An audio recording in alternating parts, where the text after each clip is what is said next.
Hi everyone, it's Sal Jade and I'm so excited to be with you today interviewing the very fabulous and wonderful Denise Litchfield, who is a clairvoyant and a medium.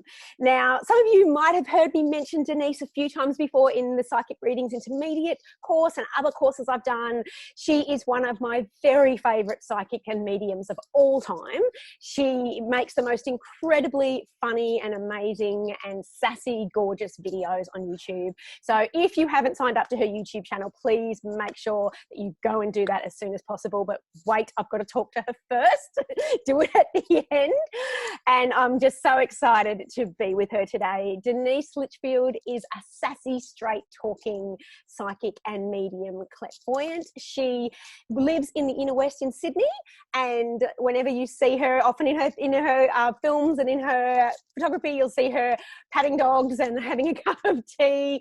She is allergic to new age fluff, and she loves to work with also very intuitive women and sometimes dudes who are also really ready to get to the bottom of connecting with their psychic gifts in a no-nonsense way, like in a natural way, without smelling of patchouli and without waving lots of sage around, and just getting to the bottom of it in a really easy, natural way. And that is one of the many reasons I love her. So thank you so much, Denise, for being with us today.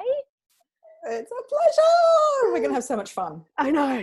So I wanted to bring Denise to talk to you guys because she is one of the most gifted mediums I know, and I have followed her for years. And as those of you who know me and have done my courses know, that version of mediumship that we talk about, we're going to go into talking about what mediumship really is. That's not something that I do particularly strongly. It's not one of my strengths, as Denise and I were talking about before. I stay in my lane. That's not my lane. And so I'm really excited to help talk about some of the myths behind mediumship, talking about some of the terminology and getting a bit clearer about it, but also talking about, you know, the whole experience of what it feels like and connecting with people that are deceased and her passion for it. And we're just going to have a lot of fun talking about things that she never gets tired of talking of as well. So thank you, Denise, for being with me today. Awesome. So I'd love to know just a little bit about, because that's one of the, I guess we're going to talk about myths today. One of the other myths that floats around about what is the difference between being a psychic and being a medium, and how do those terms work, and how do you work in your gifts and your sessions with mediumship? Okay, awesome. So much there. Look, really, really simple. To break it down in a nutshell, psychic work is working with the living. So, the same technique applies to both, but when we work psychically, we're connecting to someone in the living, and that can be an animal too, but it is a person who's alive. It can even be a place. It can be a thing where there's a term. Do you guys know psychometry? Is that a term that you teach? It's where you get into it too much. So yeah, I'd love to. Right. Yeah. Yeah. You know, where someone gives you like a watch or a ring, and you can sense the energies off that ring that belong to a person. That's all psychic. That comes under the lovely umbrella of psychic work. But mediumship is concerned purely with those that have passed on, the so-called dead, because if we are in mediumship, we understand that, of course, you can't die because the consciousness is still there, and that's who we're talking to. So everything applies there, but it's just for those that have passed on. So that makes it kind of clear, doesn't it? Yeah, I love that definition, you know, the difference between the psychic, the living, and a mediumship with the deceased. Yes. Yeah, got to be dead. Yes. Awesome. So I would love to know for you, what was your very first encounter with somebody that had passed on, or like spirit person encounter? Yeah, that was actually, it's funny because there was a cat involved, and if you know me, you know I love animals. But many, many years ago, I was in Byron Bay, because that's another thing we have in common. I had a aromatherapy massage studio, a healing centre in Byron Bay, and I had a regular client. He was actually a TV presenter at the time, and regular client. And, at that stage, I'm like, yeah, whatever. I'm just massaging. I don't want to know, don't want to know, la, la, la. And one day I'm as you do, one day I'm massaging this lovely man, And I become aware of a woman in the spirit world, and she's standing next to the massage table. And when I say that, it doesn't mean she's standing there and I'm seeing her like you and I, but I was aware in my mind's eye of very much of this woman. And she's standing there and she's holding this gigantic orange, black and white cat, calico cat, huge cat. And in my mind's eye, she's standing there and I'm like, oh, okay, you know. And she did feel like mother. She had a feeling of mother. And she kept saying to me mentally, say mittens, say mittens. She wanted me to say this word, mittens. And in my mind, I'm massaging, pretending nothing's going on, you know, and I'm going, what's going on? And, you know, massaging. And she's saying, say mittens. And I'm going, no, say mittens, no, back and forth. And I'm like, no, I'm not going to say it, because I thought if I would, you know, this client's going to get up off the table, he's going to walk out the door, he's never going to come back, he's going to tell all his TV influential friends, that's it, you know, and I would be humiliated and poor. Anyway, so I went back and okay. So I gathered up the courage and I said finally to this client, if I said the word mittens to you, would that mean something to you? And he said, yes, that's the name of the pussycat I had when I was a child. Wow. Yeah, goosebumps, right? And I'm like, and I thought, oh, and, you know, Mum's going, you know, like, yeah. And that's when I thought, holy cow, there's something to this. Whereupon I ignored it for the next few, because I'm still like, no, too much. It took a couple more years before I got the courage, but also until I found someone reputable to train with that made sense, that wasn't all kind of ooky spooky ritual. Which you get a lot of in Byron Bay, for those of you, for my friends in the US, Canada, and the UK, Byron Bay is probably the version of Glastonbury or Laguna. Yeah. Oh, yes, Sedona. So there's a lot of a lot of the new age fluffy stuff there. So a lot of far out stuff. Didn't want to talk to aliens, you know, so I just but it took a while, and then I'm really glad that I found some really good training and then progressed, but that was it. And often that's my story is similar, where a lot of people have had those experiences where spirit has turned up for them and they've gone, whoa, what's this? But that's opened the door and started those questions, and you know, they've followed that breadcrumb trail to lead them to mediumship. Yeah. So did you find when you first started off, like when you were training and you first started opening up, did you find that spirits came in that you didn't ask to come in, or did you have really good training that stopped that? How did that work for you? I had good training. Yeah. It makes a difference. I had really good. Oh my God. Yes. You're taught early on, like most of my training, I'm really lucky, was with the UK mediums, and they've got like 172 years of tradition behind this. And the UK folk, you know, British people, they're very down to earth, they're very subdued, and that's how they teach. They're like, there's no sensationalism, it's really practical. And if you can apply these rules or these tips or this format, it's straight down the line. There's no room for drama. So, you know, just like you wouldn't let a stranger in your door, you wouldn't let a spirit person in either. So it's about your personal boundaries. I know you teach personal boundaries really well. It's the same thing. Yeah, but one thing I love about what you teach, and you know, again, is because what I get from a lot of beginning psychics is, and a lot of beginning psychics who want to do mediumship and they want to connect with their deceased loved ones, and they're afraid. They're like, I'm worried I'm going to let dark in, or I'm going to, you know. So if you say to them, that's real. Look, or they think if I open the door, I don't know how to close it again, that's real too. And I understand that. And a lot of the time people experience a lot of spirit activity, or they close their eyes just before they go to sleep and they see all the faces, or they're aware. That's just their gift opening up. Yeah. That's all. It's saying, hey, you can do this. Now it's time to get behind the driver's wheel. You know. Consider it like all this is happening randomly. You're on this roller coaster and it's taken you for this trip, but then there comes a time where you get behind the driver's wheel and go, no, I'm in charge. Yes. And that's when the spirit world will go, oh, okay, she's got the message. Now we're going to start for real. Yeah. Does that make sense? Yeah. So you obviously never had that experience. I know one of my dear friends who's she's a very natural gifted medium. She doesn't do it as a profession, but the first thing she had happen to her, I remember her telling me, she was in North Sydney in a butcher shop, and she turned around and someone had come in with and sausages all mashed into their face. And she was like, it was a spirit, but again, peripheral thing, and her not knowing what to deal with that. And she hadn't had the training, and so it was just something freaky. So for you, have you ever had that experience where they, besides, I mean, Mittens was a good experience. Mittens was good. Mittens was good. Look, the thing is, with the spirit world, they'll only turn up if there's a reason, if there is a message, if there is something that makes them pick up the phone almost, from the other side. So they won't turn up randomly. There's a reason why they will. So a lot of the stuff, and unfortunately, the other thing about us mediums and us psychics is that we always have very fertile imaginations. Yes. And we need our imagination for this. We do.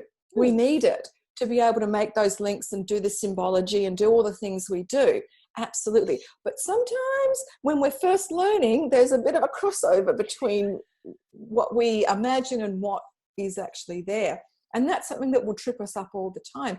But it's like, if you're meant to see it, spirit will show you, but it's never scary. It's never scary. Yes. Oh, thank you. Like, I know that will reassure a lot of beginners. Yeah. Something that, they get really worried, especially if they're trying to connect with someone that they love. And look, actually, I wanted to ask you a bit about that, because I know there's different mediums have really different interpretations of this. But is it like, if someone you love has recently passed, when is it too soon to connect to them? Or do you have a way? There has been evidence, and I've been in rooms where someone was only, like, the funeral was only the other day. Wow. There's been mediums who have actually, connected to someone before the moment. And why wouldn't you? Because as soon as you hit the spirit world, the first place you're going to go is to all your people to just go, I'm here, I love you, I'm fine. Yeah. Of course you would. You would want to be by that person, because that person is grieving and upset and, all of the natural human reactions. You'd want to be right next to them. So you are. But the reason why a lot of people say, oh, there's a waiting time, it's not from the spirit world's point of view at all. It's from our human point of view. Because sometimes we might not be ready to have that connection. We might be too full of grief. We might still be in shock that they have actually gone, because sometimes it takes a while for us to realize, oh my goodness, they really have gone, So it's not that the spirit world stay away, or they can't, or they're stuck, or they're in some checking process. It's mainly because we can't or don't want to perceive them yet. And so they just, they respectfully wait. But, they are there waiting. They go, yes, I'm here. Yes, that is so beautiful. I love that. And I never thought about it like that before, that it's actually us that needs the time. Yes, that's amazing. So I know something, I'm a little bit in awe of you, and I've seen, so I see a lot of Denise, and if you go and follow Denise on Facebook, like, she has these amazing photos that pop up of working with spiritualist churches, like all over Sydney, and I've seen them, all over the world. And I've seen, like reading in that platform reading. So where you're up on a platform and you're reading for a group of people and reading for a room. So can you talk to me a little bit about how you got into that? And also just, how do you deal with the nerves? Because I know for me, I feel like I just don't feel like even though, I'm an extrovert, I can talk in front of 1,000 people, but I don't know if I could, for some reason, my gifts don't seem to work that way. So I'd love to hear for you how you get into it. Well, I still get nerves. Yeah. And I don't know any medium that doesn't. Even seasoned ones that have been doing it for many, many years. We all get nerves, but that's a good thing. And when I work with my students, I say use the nerves, because it means you care, it means you're connected. And often when we feel that kind of flutter, it's actually us connecting to the spirit world, because the spirit world's a much higher vibration than ours. So it can feel like it's our nerves, but what it can also be is that we have made the connection. We've picked up that phone line, we're ready to go. Yeah, so that's one way of interpreting the nerves. And the platforms of spiritual churches are a fun way, and it's just a way for me to give back. I don't get paid for it, and often there's like $20-$30 of toll fees to drive out there.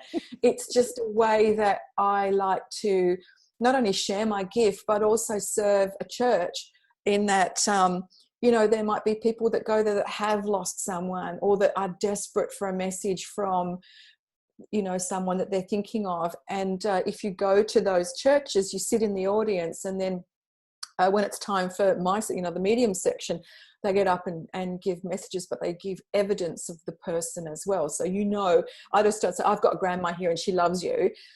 I would be saying, I've got your grandmother, and she's got this favorite blue cardigan that you always remember, and it had a hole in the sleeve and you've still got it, to give an actual background to, so that it's your grandma. Yeah. It's a skill, it's an art. I get nervous, but it's actually the thing I love doing most of all. So not only is it you can do it one-to-one, but it's getting up there in front of other people to really, that's where you feel the healing part of mediumship, where people, you just know that their broken heart has been assuaged. You know that the question they've been asking their person in the spirit world about, like, shall I move house, or what shall I do about this, and then you get a message from the spirit person about that, then they've got help and support. Yeah. Because that must be one of those things, especially like if you've lost a spouse, you've lost a partner, and you're making those, they're asking questions. What shall I do? What should I do? Should I leave our beautiful house that we had as our family home? And like all that stuff. Yeah. And needing permission, I guess, in a way. Permission. And also I remember doing one that stands out was there was a lady, a lovely young lady, and I didn't know this at the time, but she was pregnant. And I didn't know that, but I had an ex-boyfriend who come from the spirit world. Now, he'd taken himself to spirit, so that means we know what that means. Yeah. And he came and he had all this lovely information about her and about him, and I knew he was an AC/DC fan, and I knew he had a ute, and I knew he went pig shooting, and he was a rough and tumble guy, but he loved dogs, so that's we have that in common. And I know that she also had some of his dogs. Now, he came later on, the lady came and told me, but he came, one, to let her know it's okay to move on because she was pregnant with a new boyfriend. Mm-hmm. And it was fine, like, I wish you well, I love you. But also because there was a doggy that was about to go to the spirit world because it was very sick, and he came to say it's okay, I'm, when it's that doggy's time, I'll be there. And it was just a lovely message that helps her make those tough decisions. Yes. And look, and that's why I'm just so in awe of you and what you do. And because I feel like as a gift in the umbrella of gifts, it is one of the most powerful, healing, transcendent things. You can heal 20 years of grief, like, it's huge, and it's a huge gift to be able to give that to people. So I'd love to know some of you. So for those of you who, as I said, though, talk about Denise's videos. Denise's videos are really great at busting myths. Yes. Oh, yes. So share with me some of the myths around mediumship and around that you found over the years that you'd like to dispel a little bit. So probably the most common thing that people reach out and ask you. Pardon? The what? Sorry? The Michael Hutchence. Let's talk about Michael Hutchence. Let's talk about Michael Hutchence. Okay, let's talk about it. All right. So this is a video that I made a couple of years ago. But a journalist rang me up on the phone one day, and because I'd been doing some work with a magazine, and she said to me, look, she said, I need your opinion on this. She said, a lot of psychics say that the true test of a medium is if you can contact Michael Hutchence. Where did that? I know, and I'm like, and I was about to board a train, and I have to say I was a bit naughty because of some naughty words came out of my mouth. I'm just like, what? And I'm like, what? I just like, where did this come from? And why Michael Hutchence? I mean, I know he's adorable and everything, but why not Elvis. Why not? John Lennon. Yeah. Einstein. What about Gandhi. someone spiritual? Gandhi. Mother Teresa. Michael Hutchence. And I'm like, supreme test. I'm like, okay, well, obviously I failed, for a start. There goes me. But no, the thing is that people think that if you're a medium, you can contact anybody in the spirit world. Yeah. And it's a little bit like Facebook, if you're not friends with them on Facebook, you can't contact them really. Your messages goes to the dud file. It's a little bit like that in the spirit world. You have to actually know that person. So if I was giving you a reading and you knew Michael Hutchence, and he knew you. Not just passed him in the street. And, like knew you well, then yes, he would come, because love is the connection, and there has to be a friend, there has to be a bond of love for that. Otherwise, can you imagine, Mike, I'm a poor guy, he'd be busy right now, right? So no, that's one of the myths, is that, mediums can dial, I want to speak to Mother Teresa. Well, who wouldn't? One of the great things, one of my teachers, one of Chance teachers, Scott Milligan, actually knew Freddie Mercury a bit privately. He was a young boy at the time, but knew Freddie Mercury. So Freddie Mercury does pop in, because he knew him. Right. So lucky him. But it's not like I can go, because I wouldn't mind talking to him either, but no, it doesn't work like that. So that's one of the myths, and the other thing, I suppose that's the main one, is that really mediumship is about the people that we know, the people that most share our heart with. That's who's waiting for us on the other side when it's our turn. That's who'll be at the pearly gates with the welcome balloons. Is those guys. It won't be Michael Hutchence. No. as we were talking about maybe he was stalked by the media when he was here on Earth, so now he has to be stalked by the media and journalists. Can you imagine? Shall we? Yes. Oh, I love that. Yeah, look, that's a great myth buster. Definitely. Definitely. So I wanted to talk very briefly with you as well about this is just so exciting, because one of the things that Denise and I are really on the same page about is that I believe, so those of you who've done my How to Be Psychic course know that I don't go in and teach mediumship to beginners trying to connect with the deceased. But A, it's not my strongest gift, but B, it's because I really feel like when you do this, you need a mentor. And I feel like learning a short online course, personally, if other instructors want to do it, that's great. But for me, I feel like it's a great thing to do. And I know you talk about, your own role with becoming a medium, and how you had great trainers, people to watch over you. And I feel like that's a core essential for if you're really serious about connecting people that have deceased. And why do you think that is, more than just someone who wants to connect with their guides and angels to manifest a new job or something, so to speak? Well, I think there's probably a responsibility more, because we are connecting with somebody else's precious person. So we want to make sure that our words heal and help, and they don't hurt. And we want to make sure that like I said, we really do have that grandma who had the blue cardigan and sort of the evidence, because there is a big responsibility with that. We're dealing with somebody's precious love and relationship and their emotions as well. So it's when we start working with somebody else that it becomes, I think, maybe a moral issue or an ethical issue, or just a desire to do your very best, and that's a good thing. Yeah, look, it is. And I also see it's more like, it's more like, in some ways, it's a very counselling thing, because you've got to be, if you're a beginner and you're kind of out there crash banging around in that, in dealing with someone's incredible emotional grief, and you don't have the ability to, I got a message for you, blah blah blah. Yeah, we've had those people, right?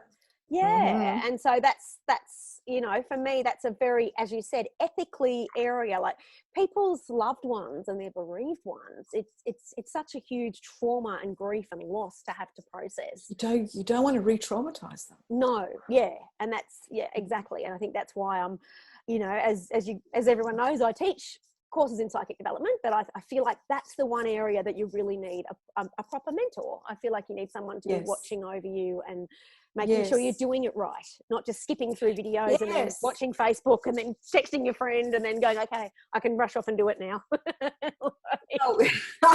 Yes. And, you know, the other part of it is, you know, you know this with psychic work, is that the main stumbling block people have is they think they're making it up, don't they? Yeah.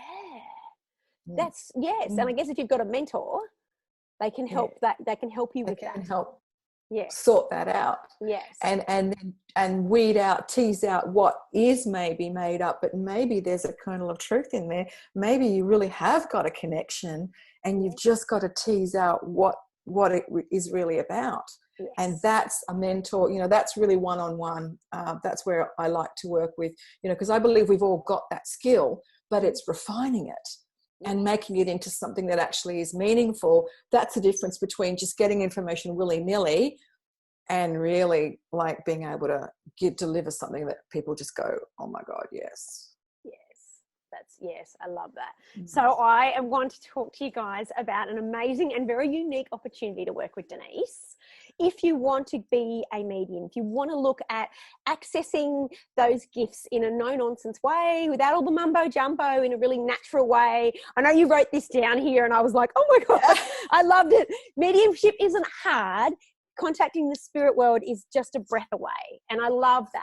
And so she's got a mini workshop coming up that you might love to know more about. So if you could tell us a little bit more about this workshop coming up. Yes, I love it. I know. I'm so glad I planned this before we had the whole COVID lockdown thing. I know, because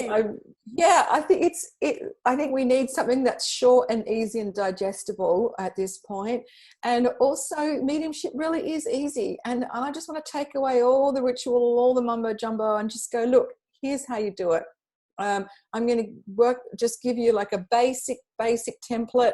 Works for me, this template. Advanced people use it, but it'll give you like a few little signposts to be able to make something that's meaningful, that you're going to be happy with. And the person who you are reading for is going to walk away with going, oh, my heart just got touched. I love that. So it's from my memory, it's 2 workshops so it's 2 calls and over. So 2 weeks? Over 2 weeks, yeah. Over 2 weeks. It's a Friday the 17th and the 24th of April. So that's in about 10 days' time. Yeah. And if you are in the US, that will be, I think it's 10 a.m. our time. So if you're in the US, that will be the 16th of April, which is a very magical day because it's my birthday. It's the 16th of April. And the 23rd of April. Is that right? If it's the 24th, and that'll be about 8 p.m. New York time. It's quite accessible for US and UK people too. Yes. It'll be hands-on, so don't expect to sit there and sit there in the PJs by all means, but you will be working, and there might even be breakout rooms. So do your hair. Oh, yes. The only way we're going to learn is by doing. Yes. So you will be working. I'll be there to guide you through this. I limit how many people can be on the course because I want to make sure that I get my eyeballs on you all. But you'll walk away feeling like you've got the basics. And that's really what I want to do. Mediumship is easy. We're going to make it easy with this course. Yay, I love it. And it's on those 2 things. It's in, how much is it? And I just want to see how people... $75. That's in currency? Aussie. Oh, wow. Aussie dollars. Wow. So in the US, that is really, really, really good price, even better. And it is an amazing opportunity to work with an incredibly gifted medium and mentor. So I would, if you're serious, I would definitely look into it. I'm going to include the links here for you and how to find out about it. And as I said, also, if you go check out Denise's page, Denise Litchfield Clairvoyant, you'll also be able to find information there. Yes. And I just wanted to quickly, one thing, I'm apologizing. I'm stealing this from Denise. Denise interviewed me last week. So I'm stealing her byline because I really liked it. What is the one thing you never get tired of talking about? Oh, you got me. I'd probably have to say the myth busting. That's like, I just love calling BS in this, you know what this world is like. We can get very carried away, some of us. And I just love to bring it back to, hey, this is real. And, if it's real for you, that's great. But, let's cast away the fear and the drama, and we can really, really change people's lives if we do that. If we do that. I love that. And look, I do remember one of the funniest things I ever read that you wrote, like in your blog, was again, because I teach past life therapy, and I know we all have past life trauma, but one of the funniest ones I think you ever wrote is using past life as an excuse to get out of things. Like, I can't take the garbage out because in a past life I was a garbage man or whatever, traumatized. No, eaten by rats. I was eaten by rats. So I can't take the garbage out. And I grew up in that new age world, and I follow a lot of the stuff, but sometimes we have to draw a line between a bit of responsibility and abdicating responsibility. I can't function in society as this because of this, when it's like, well, that might be something you want to get over. So I love that myth busting you do. Yeah. God, that was ages ago. Thank you for that. That was very funny. It's, as I said, I love that. So thank you again so much. So if you want to find more out about Denise's, I will include the link here. And it's just deniselitchfield.com/easy. That's deniselitchfield.com/easy. I'll include it at the end of this presentation, and please go check out her awesome videos as well on YouTube. And thank you so much for joining me, Denise. Pleasure. Thanks. Thank you. Awesome. It's been amazing having you. Thank you. Ciao.